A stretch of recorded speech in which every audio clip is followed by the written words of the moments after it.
They expected the worst. When German women prisoners heard boots echoing down the hallway after midnight at Camp Ruston, Louisiana in December 1945, their hearts stopped. Some grabbed their thin blankets tight, others whispered prayers in the darkness. They had been told stories. Stories about what American guards did to prisoners in the night. Stories about cruelty, about punishment, about things too terrible to speak out loud. But when the heavy door swung open and flashlights swept across the frozen barracks, the guards were not carrying weapons. They were carrying blankets. Thick wool blankets that smelled like fresh laundry. And as each woman received one pressed into her shaking hands, something inside them broke. Not from violence, but from an unexpected kindness that shattered everything they thought they knew about their captors. If you find this story moving, please like and subscribe for more true accounts from World War II. These forgotten moments deserve to be remembered. It started in the ruins of Hamburg, 3 weeks after Germany surrendered. Greta Hoffmann, age 23, stood in line with 200 other women wearing the tattered remains of Wehrmacht auxiliary uniforms. The Helferinnen, they had been called. Radio operators, clerks, nurses, cooks. Young women who had served the German military in non-combat roles. Now they were prisoners. The morning was cold. Gray clouds hung low over the bombed-out city. Around them, Hamburg lay in pieces, buildings reduced to hollow shells, streets buried under rubble. The smell of burned wood and something worse, something chemical and dead, hung in the air. Children watched from broken doorways as the women were loaded onto American trucks. Their faces were thin, their eyes were old. Greta clutched a small cloth bag containing everything she still owned in the world. One change of underclothes, a bent spoon, a photograph of her mother. The truck engines roared to life and they began to move through the destroyed streets. Nobody spoke. Some women cried quietly, others stared straight ahead with empty eyes. An older woman named Margaret sat next to Greta. She had gray streaks in her brown hair and deep lines around her mouth. She had been a hospital administrator in Berlin before the war reached the city. Now she was just another prisoner, wearing a dirty gray uniform jacket with missing buttons. "They will send us to America," Margaret whispered. "I heard the guards talking." America? Greta could barely process the word. America was so far away, so impossible. It was the enemy nation, the one they had been taught to fear and hate. "What will they do to us there?" Margaret shook her head slowly. "Nothing good. The Nazis told us what Americans do to prisoners, especially to women." Her voice dropped even lower. "We should prepare ourselves."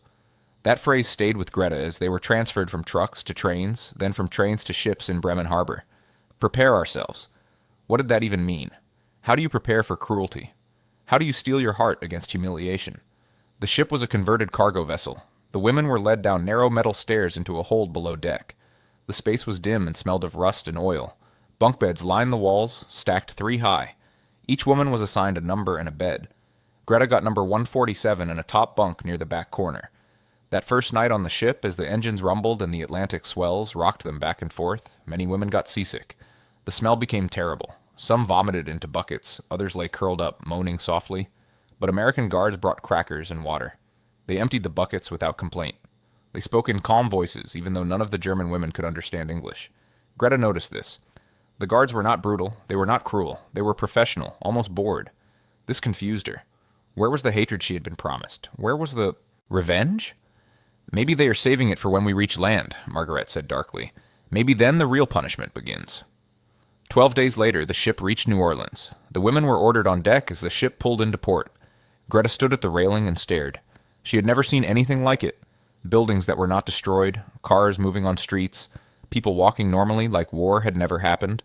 The city was alive. It was whole. It was impossible. The port was busy with activity. Cranes lifted cargo. Workers shouted to each other. Ships from all over the world sat docked side by side. And everywhere there was abundance.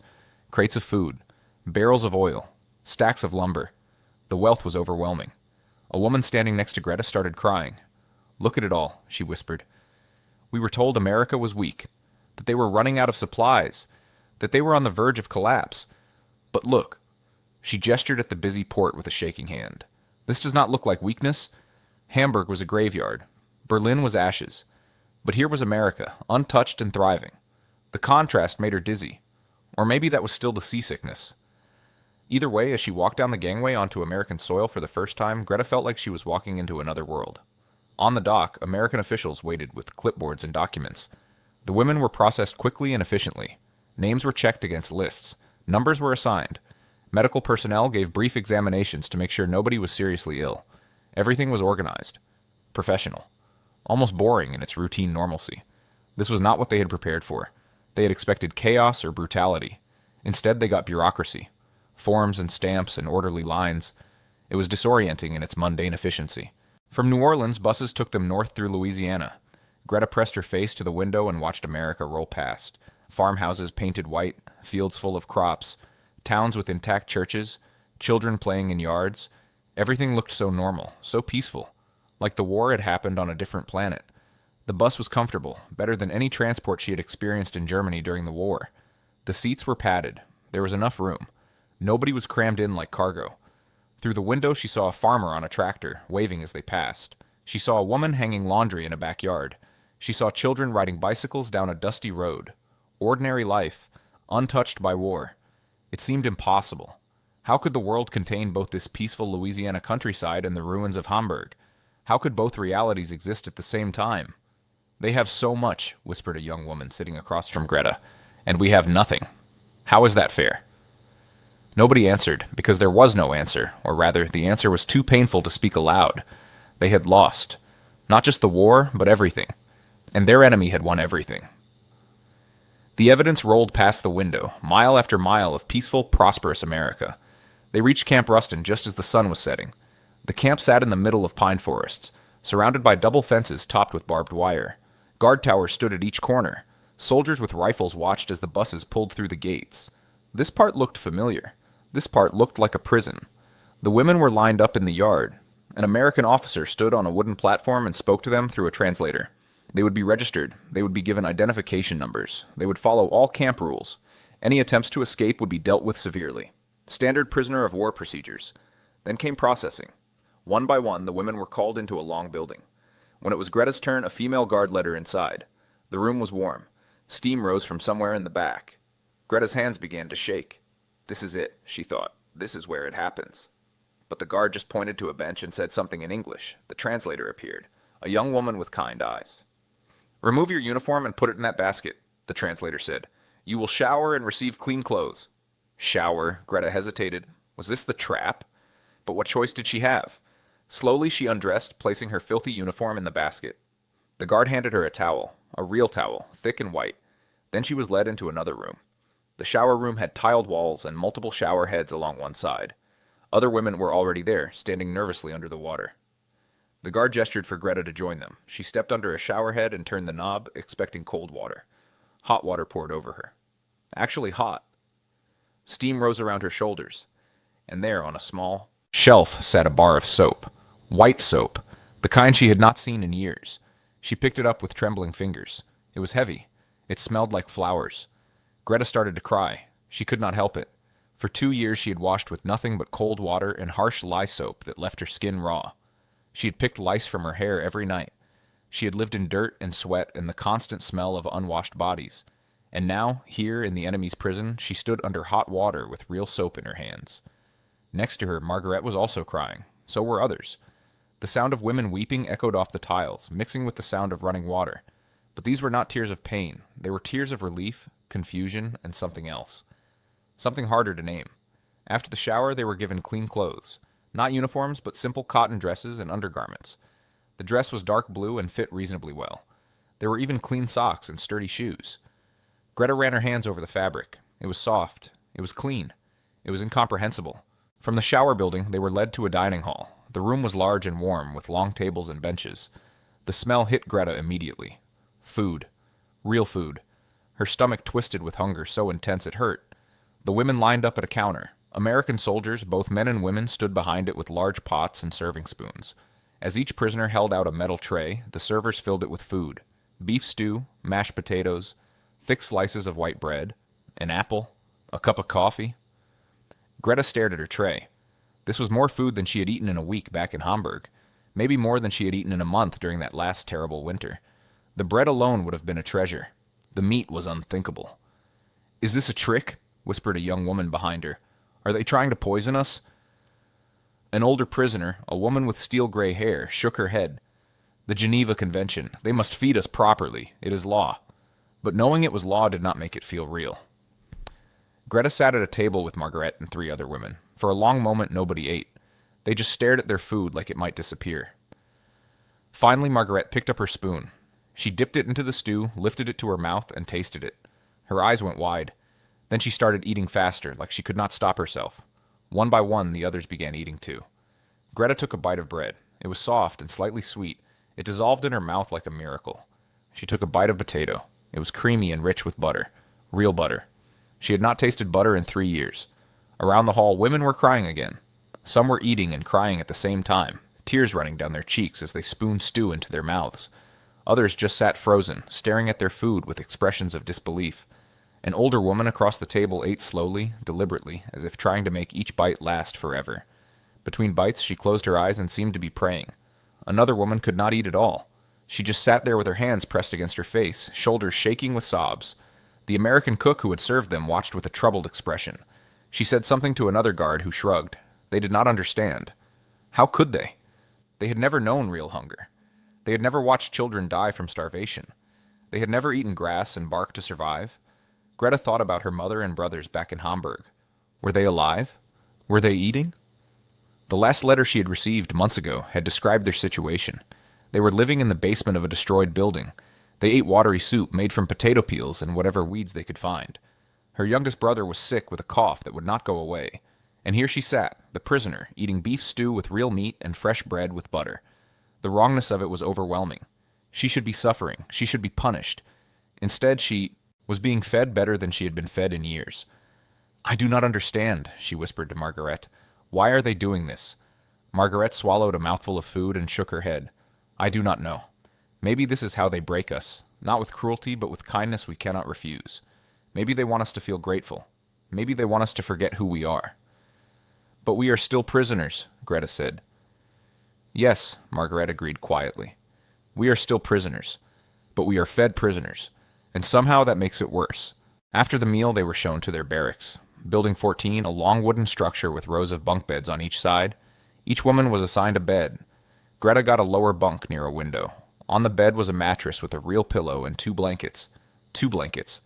Not the thin, rough blankets she remembered from military service. These were thick wool blankets, clean and heavy. She sat on the edge of the bed and ran her hand over the fabric. The mattress was firm but not uncomfortable. The pillow was soft. Around her, women were settling into their spaces. Some sat on their beds looking lost. Others talked in quiet voices. A few were already lying down, exhausted from the journey and the emotional weight of the day. The lights went out at 9 o'clock. In the darkness, Greta lay under her blankets and listened. Outside, she could hear crickets. Inside, she could hear women breathing. Some crying softly, some whispering prayers. But there were no bombs, no sirens, no sounds of war. Just the normal night sounds of a place at peace. She closed her eyes but could not sleep. Her mind kept replaying the day. The hot shower, the soap, the food, the blankets. Every single thing had been the opposite of what she expected. Where was the cruelty? Where was the punishment? Where was the revenge Americans were supposed to want? Next to her bunk, Margaret's voice came out of the darkness.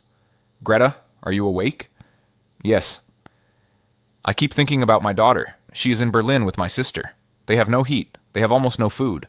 And I am here with blankets and bread and soap." Her voice cracked. "What kind of world is this?" Greta had no answer.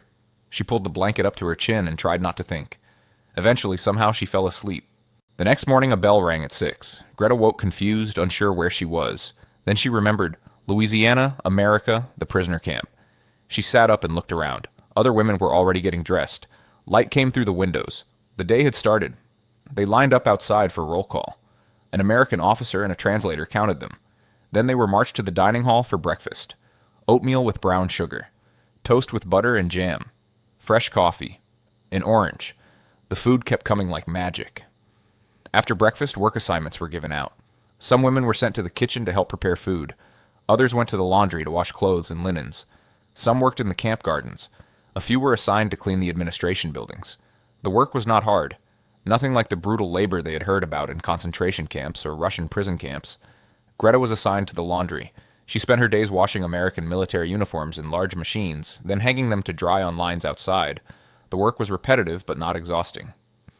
And there was something almost peaceful about it. The smell of clean laundry, the warm steam, the simple rhythm of the tasks. At the end of each week, the women received payment. Not real money, but camp scrip. Paper currency that could only be used at the camp canteen. Greta received her first payment after 5 days of work and stared at the bills in her hand. She was being paid to do laundry. In prison. It made no sense. The payment was not much, $2 of scrip per day. But compared to nothing, compared to the forced labor she had heard about in other camps, it was generous. More importantly, it gave them agency. Choice. The ability to buy small comforts that made life more bearable. "Come," Margaret said, pulling her toward the canteen. "Let us see what they have." The canteen was a small building near the center of camp. Inside, shelves held items for purchase: chocolate bars, cigarettes, writing paper and pencils, soap, toothpaste, combs, even small mirrors and tubes of lipstick. The women crowded around the shelves, touching things with wonder. Greta bought a chocolate bar and a pencil with paper. The chocolate cost 2 scrip dollars. She carried it back to the barracks like it was made of gold. That night she broke off one small square and let it melt on her tongue. The sweetness was almost painful. She had forgotten what chocolate tasted like. Other women bought different things. Some bought cigarettes, even though they had never smoked before. The cigarettes could be traded for other items or simply enjoyed as a small luxury. Others bought writing supplies, desperate to send letters home. A few bought lipstick and spent hours in front of small mirrors, trying to remember what it felt like to care about appearance. These small purchases became deeply meaningful. They represented more than just goods. They represented dignity, the ability to make choices, the possibility of comfort. For women who had spent years with nothing, who had survived on scraps and hope, these simple items were revolutionary. She used the paper to write a letter to her mother. The Red Cross said letters could be sent, though there was no guarantee they would arrive. Greta wrote carefully, trying to explain where she was without explaining too much. She did not want to tell her mother about the food, the soap, the blankets. It would only make things worse. How could she tell her starving family that she was eating 3 meals a day? Weeks passed, then a month. The routine became familiar. Wake at 6, breakfast at 7, work from 8 to 4 with a break for lunch, dinner at 5, free time until lights out at 9, 3 meals every day, each one better than anything they had eaten in the final years of the war. The women began to change. Their faces filled out. Their skin cleared up. Hair that had been dull and brittle became shiny again. They looked healthier, younger, almost normal, and that made the guilt worse. Letters began arriving from home. Not many, and not regularly, but they came. Each one was worse than the last. Greta's mother wrote about the terrible winter, about her brother's cough getting worse, about the American bombing raids that had destroyed what little was left of Hamburg, about standing in line for hours for a single loaf of bread made mostly from sawdust. "We are surviving," her mother wrote, "but barely. I think of you and pray you are safe. I hope wherever you are being treated humanely." Humanely. Greta folded the letter and pressed it against her chest. If only her mother knew. She was being treated better than humanely. She was being treated better than many free Germans. The irony was crushing. Around her, other women shared similar stories. Families living in rubble. Children going hungry. Elderly parents freezing in unheated rooms. The contrast between their suffering homeland and their comfortable captivity grew wider every day. "It is not right," a woman named Helga said one evening. She was crying as she read a letter from her sister. "My niece is 6 years old and weighs as much as a 3-year-old. She has not had milk in 8 months, and I just ate beef and carrots and bread with real butter. It is not right." Nobody disagreed. They all felt it. The shame of being well fed while their families starved. The guilt of being warm while their loved ones froze. The strange, twisted horror of being safe in enemy hands while their own people suffered in their destroyed homeland. But not everything was about guilt and contrast. There were also moments that surprised Greta in different ways. Small interactions that did not fit into any clear category of prisoner and guard. There was a young American guard named Private Miller. He could not have been more than 19. He had red hair and freckles and a nervous smile. He was assigned to watch the women during outdoor work details. Most of the time he just stood there looking bored. One day Greta was hanging laundry on the outdoor lines when a strong wind came up. Sheets whipped around, pulling free from the line. She struggled to catch them before they blew into the dirt. Private Miller set down his rifle and ran over to help. Together they caught the sheets and pinned them back up. When they finished, he gave her that nervous smile. "There you go," he said in English. Greta did not understand the words, but she understood the gesture. She nodded her thanks. For a moment they were just two people dealing with wind and laundry. The war seemed very far away. There was also Sergeant Harris, a middle-aged woman who oversaw the kitchen work detail. She was strict about rules, but not cruel. Once when one of the German women accidentally dropped a whole pot of soup, Sergeant Harris did not yell or punish her. She just helped clean it up and told her to be more careful next time. "In my kitchen we make mistakes and we learn," the translator repeated her words. "That is how it works." These small kindnesses were confusing. They did not match the propaganda. The The Americans were supposed to be brutal, violent, cruel. But these Americans were just people. Some were friendly, some were cold. Most were just doing their jobs with tired professionalism. Margaret struggled with this more than anyone. She had believed completely in what the Reich told them. America was the enemy. Americans were monsters. But here she was, working in the camp library, organizing books under the supervision of a kind American librarian who brought her coffee and asked about her life before the war. "I do not know who I am anymore," Margaret confessed to Greta one night. "Everything I was taught is wrong. Everything I believed is lies. If they are not monsters, then what were we fighting for? What did all those deaths mean?" Greta had no answer. She was asking herself the same questions. Winter came to Louisiana. Even in the South, it got cold at night. Not Hamburg cold, not the brutal, freezing cold that killed people in the ruins back home, but cold enough to need blankets, cold enough to see your breath in the morning. The barracks had heating, cast iron stoves that guards kept stocked with wood. The women gathered around them in the evenings, warming their hands and talking. These conversations grew deeper as time passed. The initial shock had worn off. Now came the harder work of understanding what it all meant. Some women clung to their old beliefs. A woman named Frida insisted that the good treatment was a trick. "They are fattening us up before they do something terrible," she warned. "This is psychological torture. They want us to feel grateful so we will betray our country." But most women could not sustain that level of suspicion. Months had passed. Nothing terrible had happened. They were still being fed, still being treated according to Geneva Convention rules, still being paid for their work. If this was a trick, it was the longest and most elaborate trick in history. Greta found herself in the middle ground. She was grateful for the food and shelter. How could she not be? But she also felt that gratitude was a betrayal. These were the people who had bombed her city, who had killed German soldiers, who had destroyed her country. How could she feel anything but hatred? Yet hatred was hard to maintain when your enemy gave you soap and bread. One evening a fight broke out in the barracks. Frida accused another woman, Anna, of becoming too friendly with the guards. "You smile at them," Frida hissed. "You laugh with them. Have you forgotten who they are? Have you forgotten what they did?" Anna, a young woman who worked in the kitchen, stood her ground. "What did they do? They fed us. They gave us clean clothes. They treat us like humans. Maybe you should ask what our own leaders did. Where were they when we were starving? Who ordered the destruction of our cities?" "That is treason," Frida shouted. "This whole situation is treason," Anna shot back. "We fought for a government that destroyed us, and now our enemies treat us better than our own leaders ever did. If that is not treason, I do not know what is." The argument was broken up by Margaret and others, but the damage was done. The divide in the barracks had been made clear. Some women would hold on to the old beliefs forever. Others were beginning to question everything. In late January, the camp showed a film. The guards set up a screen in one of the larger buildings and invited the prisoners to watch. It was an educational film about American democracy, about voting and freedom of speech and how the American government worked. Some women refused to go. Frida warned everyone that it was propaganda, designed to brainwash them. "Do not believe their lies," she said darkly. "This is how they corrupt your mind." But Greta was curious. She had never learned about other governments, only about how corrupt and evil they all were compared to Nazi Germany. But if that was true, why was Nazi Germany destroyed while America stood untouched? The film showed American cities full of people, stores full of food, families living in clean houses, schools full of children. Everything worked, everything functioned. The narrator talked about freedom and individual rights and the importance of questioning authority. One scene particularly struck Greta. It showed an American town meeting where citizens stood up and criticized their local government officials. The officials listened and responded. Nobody was arrested. Nobody disappeared. People disagreed openly and freely, and this was presented as normal, as healthy, as the way things should be. In Germany, criticism of the government meant prison or worse. Questioning authority was treason. But here it was considered a civic duty. The contrast was stark and deeply unsettling. Afterward, the women talked late into the night. The film had shaken something loose. If America was so weak and corrupt, how had it won?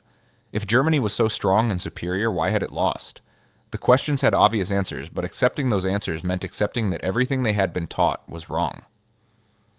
"My father died in France," a woman named Elsa said quietly. "He died believing we were defending our homeland from evil. But what if we were the evil? What if we were wrong about everything?" No one answered. The question hung in the air like smoke. February brought more changes. The camp commander announced that prisoners could write more frequent letters home. They could also receive packages from the Red Cross. Some women were even allowed to take classes in English if they wanted to learn. Greta signed up for English classes. She told herself it was practical. She was a prisoner in America. She should learn the language. But really, she was curious. She wanted to understand these Americans better. She wanted to know how people who treated prisoners with such unexpected humanity could have been painted as monsters. The teacher was an American woman named Mrs. Patterson. She was in her 50s with gray hair and a patient smile. She taught them simple phrases. Hello. Thank you. Please. Good morning. The women repeated the words carefully, their German accents heavy but determined. One day, Mrs. Patterson brought in a book. It was a copy of the American Constitution, translated into German. She passed copies around and asked them to read certain sections. The words were strange. Rights, freedom, equality. These concepts had never been part of Greta's education. In America, Mrs. Patterson explained through the translator, we believe that all people are created equal, that everyone has the right to life, liberty, and the pursuit of happiness. These rights cannot be taken away by any government. Margaret raised her hand. But you have prisons, she said carefully. You have prisoners. Like us. Mrs. Patterson nodded. Yes, but even prisoners have rights. Under our law, you must be treated humanely. You must be fed. You must be housed properly. You cannot be tortured or abused. Those rights remain, even in captivity. After class, Greta and Margaret walked slowly back to their barracks. Neither spoke for a long time. Finally, Margaret said, They treat us according to principles, not according to revenge or hatred. They treat us well because their law says they must, because they believe in something bigger than winning or losing. Yes, Greta agreed slowly. That is what I think too. Margaret stopped walking. She turned to face Greta. Do you understand what this means? It means they are showing us their strength. Not with bombs or guns, with mercy, with dignity. They are showing us that their way works, that their principles work, and we cannot argue because we are living proof. Greta nodded. She had been thinking the same thing for weeks. The Americans had won not just the war, but something deeper. They had won the moral argument. How could Germany claim superiority when it had destroyed itself? How could Nazi ideology claim strength when it had led to total defeat? And how could Greta hold on to hatred when her enemy treated her better than her own government ever had? Then came the night of December 14th. It was the coldest night of the year. An unusual cold front had swept down from the north, bringing temperatures that rarely reached Louisiana. By midnight, it was below freezing. Ice formed on the windows. Breath misted in the air inside the barracks. The women huddled under their 2 blankets, but it was not enough. The stove in the center of the barracks had gone out. Nobody had more wood to add. They lay in their bunks, shivering, trying to sleep despite the cold. Around midnight, Greta heard footsteps outside, heavy boots on frozen ground, multiple people. Her eyes snapped open in the darkness. Next to her, she heard Margaret sit up with a sharp intake of breath. The footsteps came closer, then stopped right outside their barracks. In the silence that followed, Greta could hear her own heartbeat.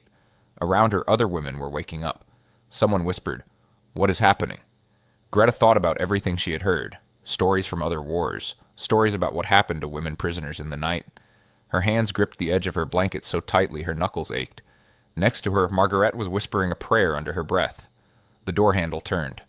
The sound of metal scraping against metal seemed impossibly loud in the frozen silence. Several women gasped. One started crying quietly. Greta closed her eyes and tried to prepare herself for whatever was coming. The door opened. Flashlight beams swept across the room. Guards stood in the doorway. 3 of them, 2 men and 1 woman. Greta's breath caught in her throat. This was it. This was the moment they had been waiting for. The moment when the mask fell away and the true cruelty began. Midnight raid, armed guards, frozen prisoners in their beds. Every nightmare scenario flashed through her mind. Some women started crying. Frida, who had always predicted this, let out a sound like a wounded animal. "I told you," she sobbed. "I told you this would happen." But the guards were not carrying weapons. They were carrying something else. Greta squinted, trying to see in the dim light. Were those blankets? One of the male guards, a sergeant with a kind face, spoke in English.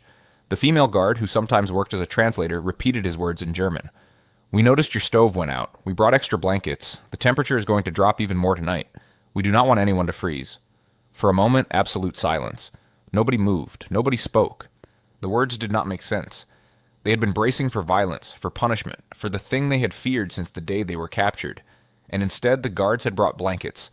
The guards began moving through the barracks, handing out blankets, thick, heavy wool blankets that smelled like fresh laundry. They gave one to each woman. When the sergeant reached Greta's bunk, he held out a blanket. She took it with shaking hands. It was warm, heavy, real. She clutched it to her chest and felt tears burning in her eyes. The sergeant said something in English. The translator said, "Stay warm tonight. Try to sleep." Then the guards left. Just like that. They handed out blankets and left. No threats, no demands, no violence, just blankets and concern about the cold. When the door closed behind them, the barracks erupted. Women were crying, some hysterically. Others were laughing in disbelief. Some just sat there in stunned silence, holding their new blankets. Frida was sobbing uncontrollably. "I do not understand," she kept saying. "I do not understand. Why would they do this?" Margaret, sitting on her bunk with the blanket wrapped around her shoulders, spoke quietly. "Because this is who they are. This is their power. Not cruelty, not revenge, but this. Blankets in the middle of a cold night. Dignity when we expected humiliation. Humanity when we expected hate." Greta lay down, pulling both her old blankets and her new one over herself. The warmth was immediate, real, undeniable. She stared up at the ceiling and felt something break loose inside her. Not breaking apart, breaking free. All the propaganda, all the lies, all the hatred she had been taught to feel. It crumbled away in the face of this simple act. Guards bringing blankets to cold prisoners. Not because they had to, not because they were ordered to, but because it was the right thing to do. And in that moment, Greta understood something fundamental. The war was not just lost on battlefields, it was lost here, in this moment, when the enemy proved they were better than everything she had been told, when kindness defeated hatred, when dignity defeated propaganda. The Americans had won not just the military war, they had won the war of ideas, and they had won it with blankets. Spring came to Louisiana, the ice melted, trees bloomed, birds returned, and with the warm weather came news. Germany was opening up again. The occupation was stabilizing. Soon German prisoners would begin returning home. The announcement should have brought joy. Going home, seeing family, freedom. But instead, many women felt a complicated mix of emotions. Fear, anxiety, and something nobody wanted to admit out loud. Reluctance. "I am afraid," Margaret confessed to Greta one evening as they sat outside watching the sunset. "What will I say to my daughter? How do I explain that I was treated better as a prisoner than she was treated as a free German?" Greta understood completely. "My mother will see how healthy I look, how my face is filled out. She will know I was eating well while they starved. The guilt is unbearable." "It is more than guilt," Margaret said. "It is knowing that everything we believed was wrong, everything we fought for was a lie. How do we go back and live with that knowledge?" Over the following weeks, the women prepared for repatriation. They packed their few belongings. They said goodbye to the guards and staff who had treated them well. Some women exchanged addresses, promising to write. Others simply left, unable to process the emotions. On her last night at Camp Ruston, Greta lay in her bunk under the extra blanket the guards had brought that cold December night. She'd kept it. They had let her keep it. One last act of unexpected kindness. The ship that took them back to Germany was crowded and uncomfortable. Nothing like the treatment they had received in America. But that was understandable. Resources were limited. The voyage was just transport, nothing more. They landed in Bremen in June 1946. The women stepped off the ship and stared at what remained of Germany. The destruction was worse than they remembered. More complete, more devastating. Everything was gray and broken and dead. From Bremen, Greta made her way to Hamburg. The journey took 3 days by various trains and trucks. When she finally reached what had been her neighborhood, she could not find her street. The landmarks were gone. Everything was rubble. She walked through streets that no longer existed, trying to orient herself by memory. Where the bakery had been, there was now just a pile of bricks. The church was a hollow shell. The school was completely gone. She felt like a ghost walking through the ruins of her own life. Finally, she found someone who recognized her, an old woman who had lived down the street. The woman told her where to find her family. "The basement of the old Schneider building," she said, pointing with a shaking hand. "That is where they are, if they are still alive." She found her family living in the basement of a destroyed apartment building. Her mother looked 20 years older. Her brothers were thin and worn, but they were alive. When her mother saw her, she began crying and did not stop for an hour. They held each other in the dim basement, surrounded by the few possessions they had managed to salvage. A broken table, some blankets, a small stove that barely worked. This was what remained of their life. This was survival. Her younger brother, Klaus, stared at her with wide eyes. "You look so healthy," he said. It was not an accusation, just an observation. But it landed like a punch. Because he was right. She looked healthy, well-fed, strong, while he looked like a skeleton with skin stretched over it. That night, sitting in the cold basement by candlelight, they asked Greta about America, about the prison camp, about how she had been treated. She tried to explain, but the words felt wrong.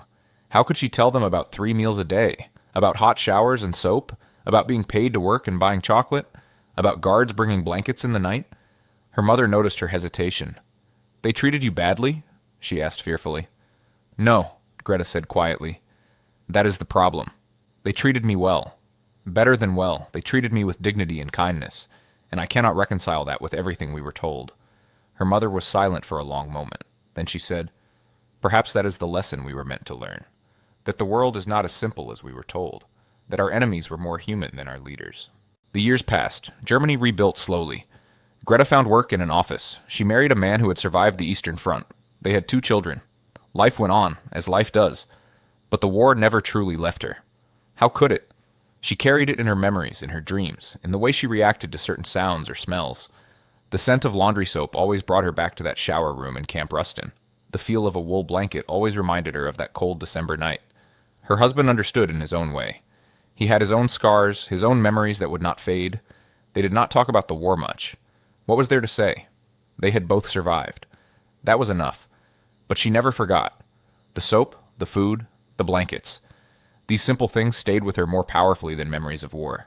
They represented something bigger than kindness. They represented the defeat of everything she had been taught to believe. She stayed in touch with Margaret, who had settled in West Berlin. They wrote letters back and forth, sharing memories and reflections. In one letter, Margaret wrote something that stayed with Greta forever. "The Americans defeated us twice. Once on the battlefield with their weapons, and once in the prison camp with their principles. The second defeat was more complete than the first, because weapons can only destroy, but principles can transform. They showed us what we could have been, what we should have been, and that knowledge is both a gift and a burden we will carry forever." Sometimes, late at night when she could not sleep, Greta would think about the choices that had led to the war, the propaganda, the hatred, the belief that some people were superior to others, all the lies that had seemed so convincing at the time. And she would wonder how many lives could have been saved if people had simply chosen kindness over cruelty, dignity over domination, humanity over hatred. These were not easy thoughts. They came with guilt and shame and regret, but they also came with wisdom.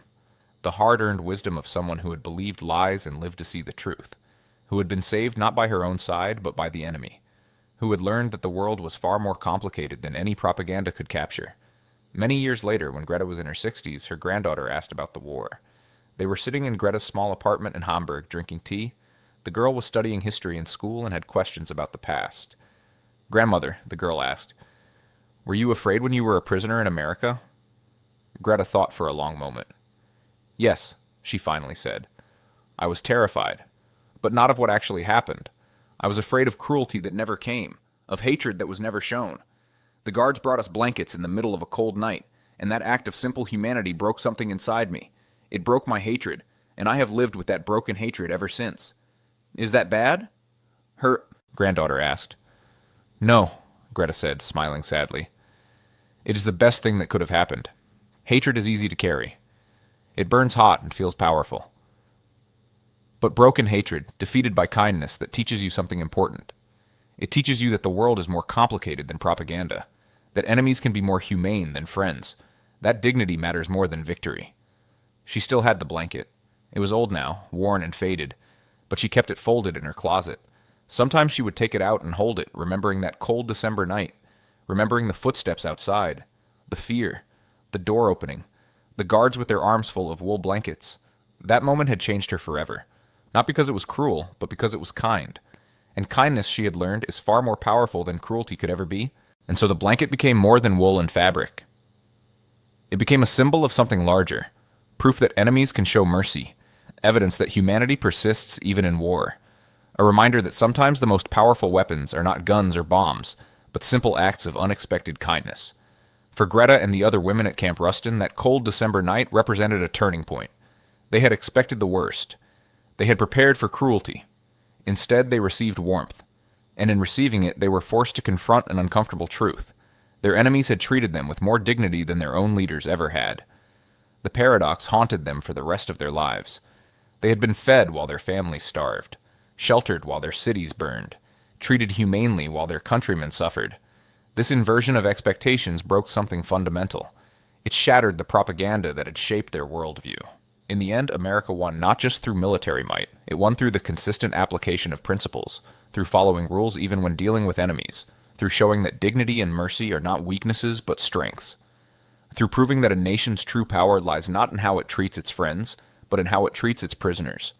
The women of Camp Rustin carried this lesson for the rest of their lives, and in doing so they became witnesses to an important historical truth: that war is fought not just on battlefields but in the human heart, and that sometimes the battles fought in the heart matter more than the battles fought with weapons. As Greta once wrote in a letter to Margaret, "They defeated us with blankets. How do you fight back against that? How do you maintain hatred when your enemy keeps showing you kindness? You cannot." And maybe that was the point. Maybe mercy was always their most powerful weapon. This is a story worth remembering, not because it is unique, but because it represents something fundamental about humanity. Even in our darkest moments, even in the midst of total war, we are capable of treating each other with dignity. We are capable of choosing kindness over cruelty. We are capable of seeing the humanity in our enemies. If this story moved you, please take a moment to like this video and subscribe to our channel for more true accounts from World War II. These stories buried in history still speak to us today about courage, humanity, and the complex truth that exists beyond propaganda. Thank you for watching, and thank you for remembering.